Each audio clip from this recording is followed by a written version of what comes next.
I'd like to start with Sudan. What's the update on the evacuation of American diplomats and the deployment of troops to the base in Djibouti?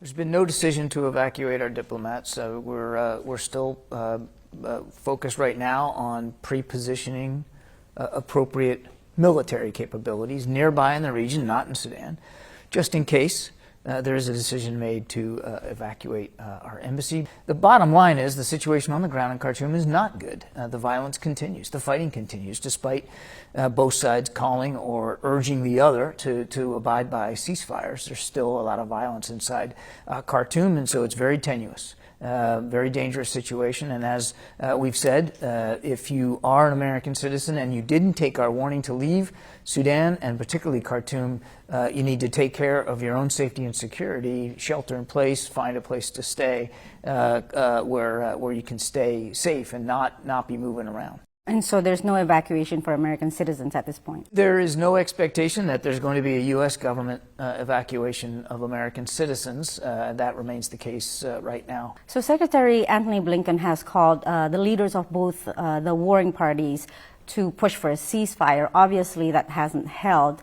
So in light of the fact that the U.S. really has very limited leverage because we have pulled out U.S. assistance since the coup in Sudan in 2021, which countries in the region are you reaching out to help push for a ceasefire? We're talking to the African Union, we're talking to the Arab League, clearly we're talking bilaterally with other nations around Sudan in the region who obviously have a stake in making sure that peace and security, stability has a chance there in Sudan. And yes, we are reaching out directly. You've mentioned Secretary Blinken, but there are other lines of communication, reaching out directly with the leaders on both sides there, General Burhan and of the Sudanese Armed Forces and General Hamedi of the RSF, and to urge them to put down their arms, actually put in place a sustainable ceasefire so that humanitarian aid and assistance can get to the people that need it. Would the U.S. administration consider any kind of punitive measures to push for a ceasefire? I don't have any muscle movements to speak to right now. We are focused right now on communicating to both sides. They need to put their arms down. They need to stop the fighting. We need to get the ability for people to get access to food and water and medicine. And again, to have a discussion about a transition to civilian authority.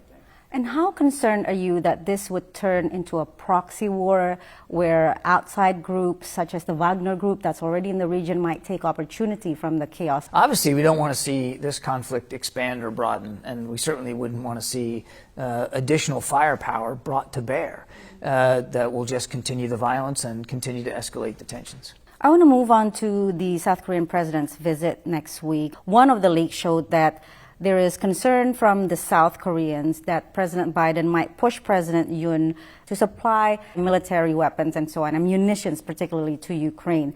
Has this leak complicated the visit at all? We are very excited about having our second state visit be the Republic of Korea. President Biden and President Yoon have a terrific relationship. We as a nation have a great relationship with the Republic of Korea, our South Korean allies, and it is an alliance. We have actual alliance commitments with South Korea, and there's an awful lot on the agenda. And it won't just be Ukraine, but there's an awful lot of other things on the agenda, everything from, from high technology to climate change to certainly threats inside the Indo-Pacific region. Obviously, North Korea will be on the agenda. There's a lot to talk about, and this is a terrific relationship.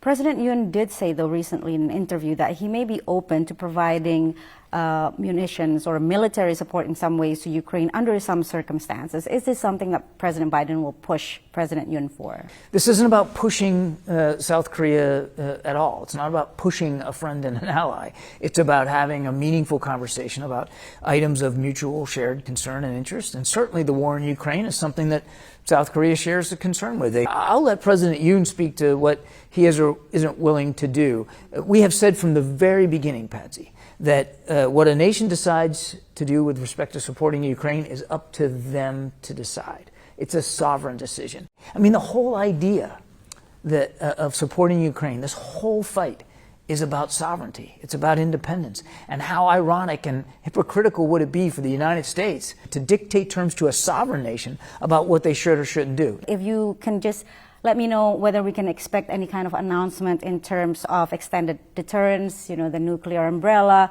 maybe increasing U.S. strategic assets, any kind of joint operations in terms of nuclear scenarios in the region? We routinely talk to the South Koreans about the extended deterrence. I'm not going to get ahead of the president or any specific announcements or anything going forward. Okay, on semiconductor, now that China cannot access obviously U.S. technology, but also Japanese and Netherlands technology for semiconductors, they are reaching out to South Korean companies. Is this something that the president will also discuss? I have no doubt that they'll talk about high technology and the need to keep improving, preserving, maintaining resilient supply chains when it comes to semiconductors, but I won't get ahead of the conversation.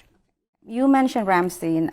As you said, today's meeting in Germany marks 1 year that the Defense Contact Group has been meeting. Secretary Austin this morning, he said that the focus will be on air defense, ammunition, and logistics. So what does that say in terms of where we are in the war right now, the strategy going forward? We have evolved the capabilities that we are providing Ukraine with the war itself as the war has evolved over time.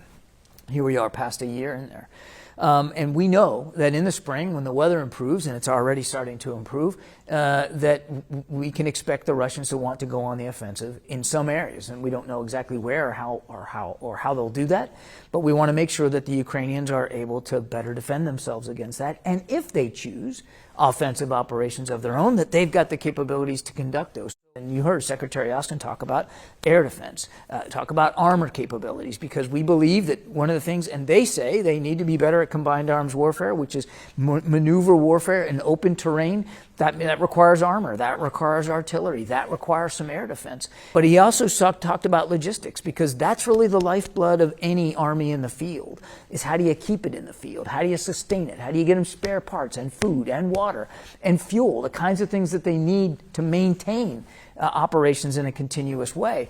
So that's got to be front and center as well. Last question. NATO Secretary General Jens Stoltenberg this week said that Ukraine's rightful place is in the Euro-Atlantic family. At this point, do you see Ukraine to be closer towards becoming a NATO member? Nothing's changed about our support and for the open door policy of NATO. Nothing's changed about that.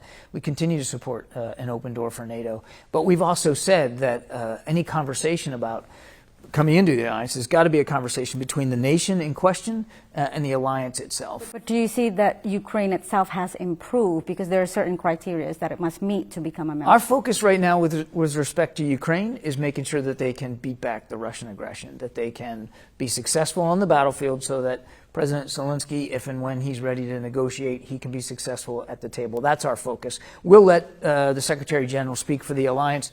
Thank you very much, John Kirby, for joining VOA today. Pleasure. Thank you.